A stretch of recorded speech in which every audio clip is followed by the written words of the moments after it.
ศุกร์เมาเสาร์นอนอาทิตย์ถอนจันทร์ลาลาวันเสาร์เงินเดือนเข้ากันอีกแล้วนะครับแบบนี้มีฉลองกันให้ยับไปข้างแต่ผลพวงที่ตามมาหลังจากดื่มหนักๆที่หลายคนมักจะเป็นรวมถึงผมด้วยเนี่ยครับก็คืออาการเมาค้างหรืออาการแฮงก์นั่นเองแล้วรู้ไหมครับว่าทำไมร่างกายเราถึงแฮงก์แล้วเราจะป้องกันอาการแฮงก์ได้อย่างไรมาดูกันครั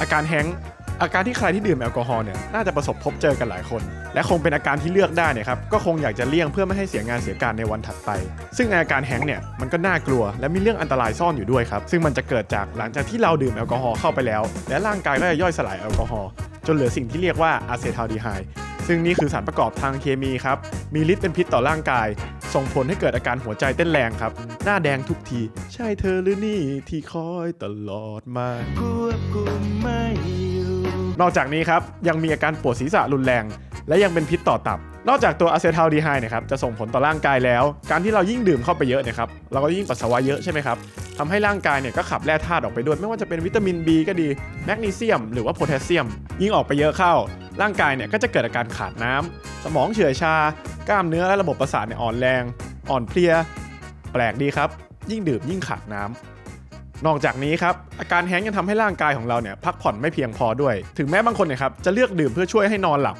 บแต่จริงๆแล้วมันอาจจะไม่ได้ช่วยขนาดนั้นเพราะแอลกอฮอล์เนี่ยทำให้เราไม่สามารถนอนหลับได้อย่างเต็มที่อาจจะมีอาการตื่นกลางดึกและนอนอย่างไม่มีคุณภาพหลังจากตื่นมาเนี่ยครับก็จะมีอาการวิงเวียนศีรษะและปวดหัวได้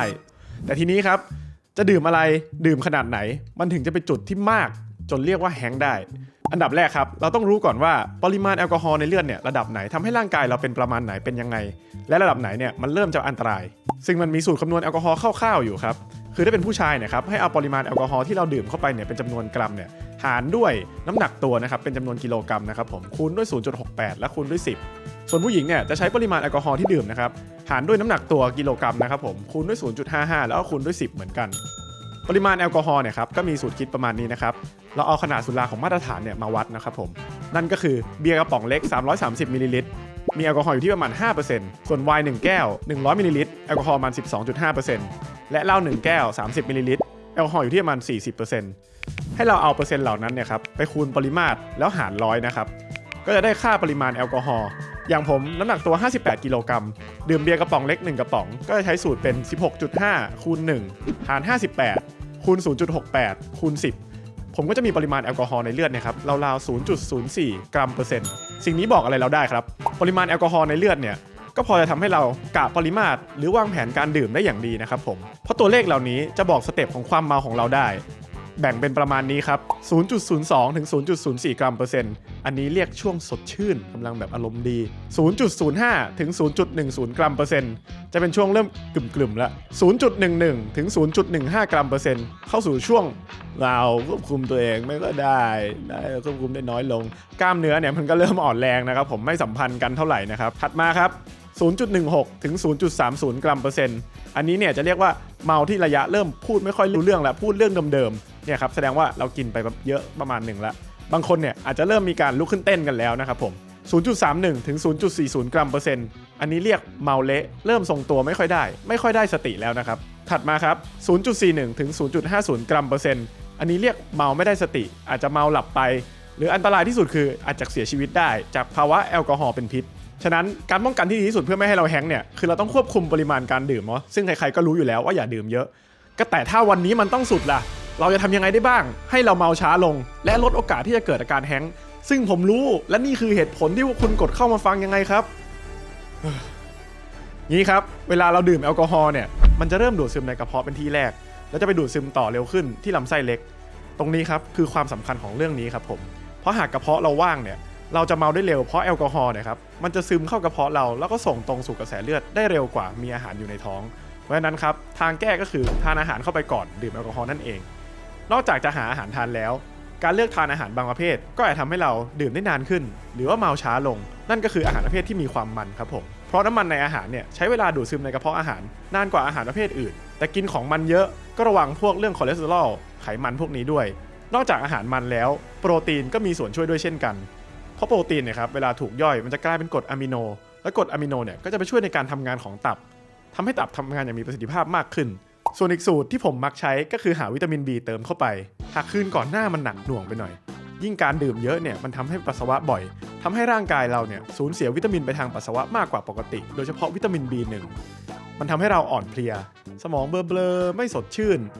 นอกจากนี้หากดื่มเยอะจนเป็นกิจวัตรและปล่อยให้ร่างกายขาดวิตามิน B อยู่เรื่อยๆนะครับก็จะส่งผลในระยะยาวต่อสมองได้ศาสตราจารย์นายแพทย์ธีรวัฒน์เหมจุฑาหัวหน้าศูนย์วิทยาศาสตร์สุขภาพโรคอุบัติใหม่คณะแพทยศาสตร์โรงพยาบาลจุฬาลงกรณ์ให้ข้อมูลผ่าน Facebook เกี่ยวกับเรื่องนี้เอาไว้ครับว่าหากปล่อยให้ขาดวิตามิน B1 เป็นระยะเวลานานถ้ารักษาไม่ทันตั้งแต่ต้นนะครับความผิดปกติก็จะเกิดขึ้นในสมองแบบถาวรและฟื้นฟูกลับไม่ได้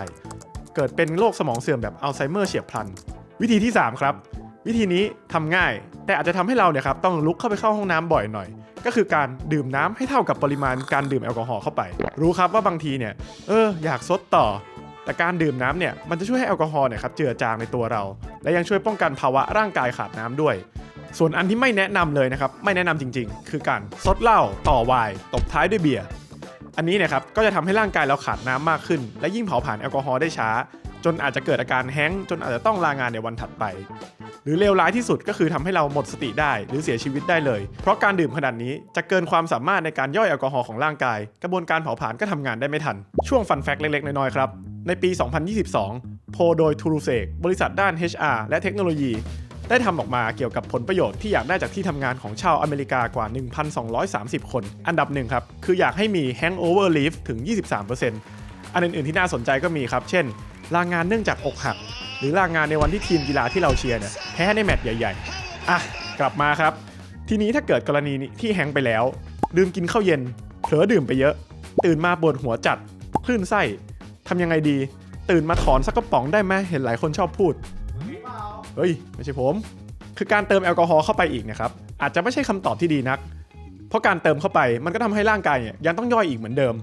แล้วมันก็จะเกิดไอสารตัวเดิมที่ชื่ออะซิทัลดีไฮด์เนี่ยครับวนไปไม่หยุดไม่หย่อนไปแฮงก์ตอนเช้าดื่มไปเหมือนจะหายก็ไปเบอร์ตอนเย็นอยู่ดีอันนี้ขอแชร์จากประสบการณ์ส่วนตัวเลยว่าไม่ค่อยเวิร์กเท่าไหร่ครับผมอีกอันนึงที่คนมักจะสงสัยก็คือ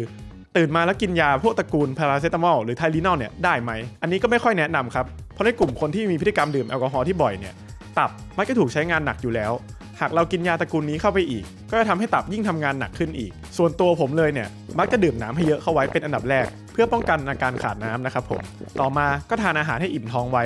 ต่อให้จะไม่อยากทานก็ฝืนทานไปซะเถอะครับให้ร่างกายของเราเนี่ยมีพลังงานในการใช้ชีวิตซะหน่อยมาถึงจุดนี้นะครับก็น่าจะมีคอมเมนต์นะครับบอกว่าวุ่นวายนักก็เลิกดื่มแอลกอฮอล์ไปเลยมันก็ไม่แฮงก์แล้วอันนั้นมันแน่นอนครับถูกต้องเลยผมเข้าใจแต่ผมเข้าใจเหล่าสิ่งนักดื่มเหมือนกันครับว่ามันยากครับที่จะแก้ไขพฤติกรรมทันที